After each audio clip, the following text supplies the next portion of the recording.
in terms of who do you see?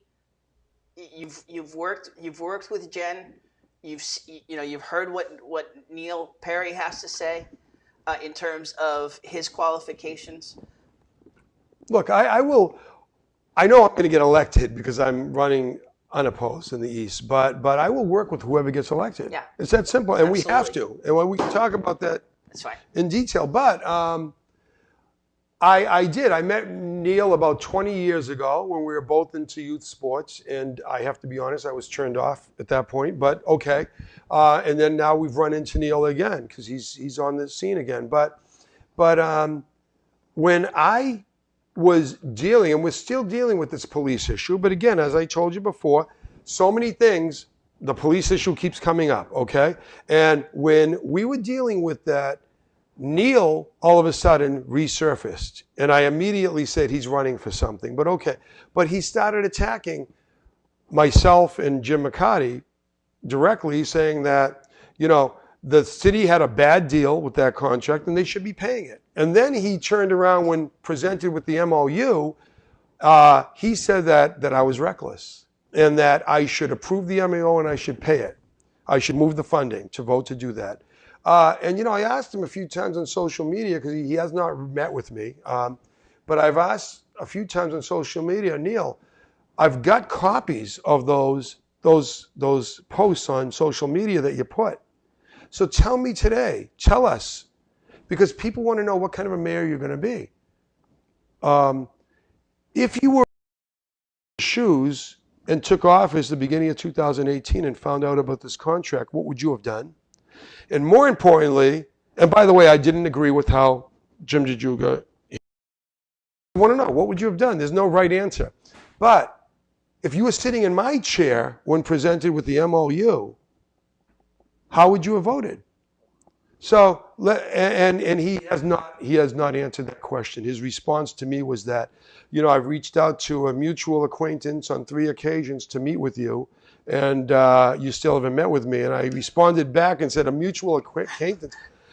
First of all, I told that mutual acquaintance, who happens to be a good friend of mine, yes, I'll meet with them, but why do we have to go through, have your people call my people? You know what? Call me on the phone and let's get together for a coffee, because that's really what it's about. Yeah. And to answer your question, look, right now the jury is out on Neil. I'm sorry. I have reason to be concerned, and we haven't had a sit down to talk. But based on the attacks, he also attacked us again on voting not to pay for a privately owned building for renovations, when my job is to represent and support the railroad. The rail depot. My Yeah. job as a counselor, I wake up every morning, before I go to every meeting, I said, what is my main function? It is look out for the interests of the residents and the taxpayers of this community. Okay? They're the ones that voted me in. Okay? I don't know where from. It is a privately owned building and it's taxpayer money. Okay? But yet, I was attacked again for voting no to do that renovation. Okay? So it makes me a little alarmed because, you can say, well, Steve, you're going to have to work with him if he gets elected. And I say, well, Neil is going to have to work with the council if he gets elected. And we certainly are not off to a good start. But we can't. There's one thing that folks can agree with is we can't have this relationship that's right. that develops We cannot. between the mayor and the council. We can't have it again. We can't have it again. And I'm concerned when you read things or hear things or are told, well, reach out to my people or this or that. You're the candidate. I'm already a city councilor. And I'm not saying to you, reach out to my people. I am my people, but regardless. So listen, when I came into office in the beginning of 2018, when I was running in 2017, I had loyalty for no one. I had respect for nobody on that council or the administration. Okay, I was saying, you know what, we can do better than this.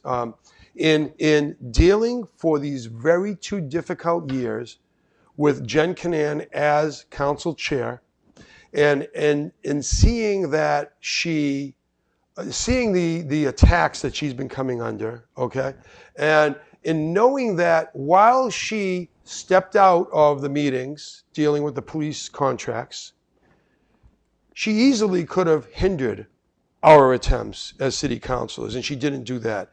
She, when asked about procedure, parliamentary issues, whatever, how do we do this? She advised us and said, look, don't listen to what you're told. Go to this part of the charter and review that. That will give you your answers. I mean, I have a lot of respect for Jen. I think that the underground has created this big issue of her conflicts. Look, she's got family members that are teachers, that are a police officer. That had nothing to do. That had nothing to do with the superior's contract. Yeah. Okay, and it's not those. She does the right thing by recusing herself from a vote. Is doing what you're supposed to do because we live in Methuen. She, like me, has lived in Methuen all her life. Okay, I've lived in Methuen all my life, and I've got family that's grown up in Methuen all of our lives. So naturally, there are going to be people that at one point or another gets a job somewhere in the city. But the real conflicts that have created the problems that we're dealing with are the professional, the political relationship conflicts. Okay, that city council that are not transparent, and the mayor that are not transparent, and councilors getting jobs in the police. These are none of them are family members. All right, but they all, people looked out for each other, people helped each other. Those are the conflicts that have got this city in the trouble that we're in. All right, and I'm concerned once again that Neil, the people that are coming out to support Neil, are all part of a group of people that were in office before and are trying to get back in office. Now, I know I'm going to take criticism. I'm sure right now while people are watching this, they're going to be attacking, but that is the reality of the situation. So yes, I'm supporting Jen, and I think that Jen, we've talked, people have attacked her on, well, how are you going to negotiate? Well, Jen, I asked her that question. And Jen answered it, and it makes sense because it's how I would do it if I were mayor. Look, if I were mayor, I would have a team of negotiators. I would have the CAFO, now that we have a CAFO. I would have an outside attorney because we have identified an incredible law firm, Dominello, Valerio, and Hillman. John Foskett has saved this city millions of dollars right now. I will tell you that for a fact in dealing with this contract, okay? But they specialize in collective bargaining negotiations.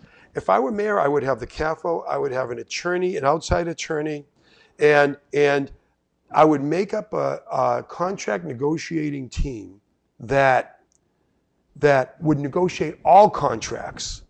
And as mayor, I would not be sitting on those negotiations. The reason is because when my team is negotiating and the union is negotiating, if they get up from the table and say, and they have a stone wall and they're going to get nowhere, my job as mayor is to come in and sit down with all of them and say, guys, get back to the table and let's come up with a reasonable contract here. Let's get this done, okay? Jen has told me that's exactly how she's going to do it. I believe in that. So it has nothing to do with a conflict of this union or that union. It's how you should negotiate the contracts. And she's already told me, things that I believe in, that she wants to get all the contracts in parity. Why do we have some contracts? We dealt with a vote last night, at the last meeting this week, with a union that, I said I'm not supporting it because it results in their getting 50% buyback on sick time when they retire. And right now we've got some employees, everyone used to be at 30 or 35% across the board, with the max of